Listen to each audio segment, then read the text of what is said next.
Complex forms like these usually confuse users.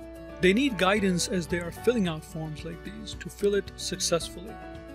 On-screen guidance in the form of callouts or walkthroughs like this is extremely helpful. So as a user goes through the form field by field, they get the guidance where they need when they need it. In addition, when they're going through each field and going through these callouts, they will see the information that they need further for that specific step. Let's go through this process. So the user starts filling out the form. They go to the first line, they fill out the information and the title in this case. They click on the next one, the box, the call out follows them, guiding them exactly what they need to do. In this case, type in the name of the person to assign to. And then they get to a point where they need to discover the issue status. They need some more explanation. The explanation is also built inside the walkthrough, so they have the information they need. They pick the appropriate choice and then continue moving to the next step. And the callouts still follow them around, guiding them in context to help them fill out the form. Managing a walkthrough like this or creating a new one from scratch is extremely easy. Let me show you how.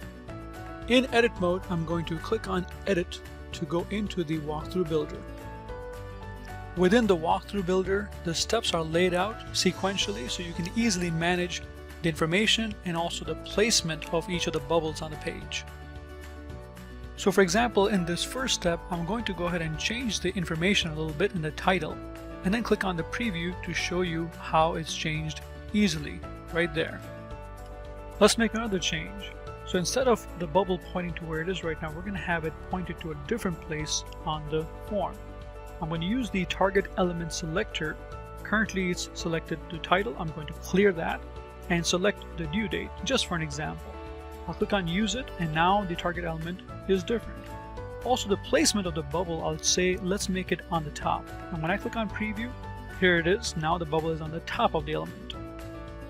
Let's continue to dig a little bit deeper here.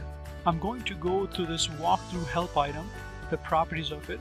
There are many properties in here, but I'm going to go to the auto show on load and change that to 1, meaning the first time the user comes to the page, go ahead and show them the walkthrough.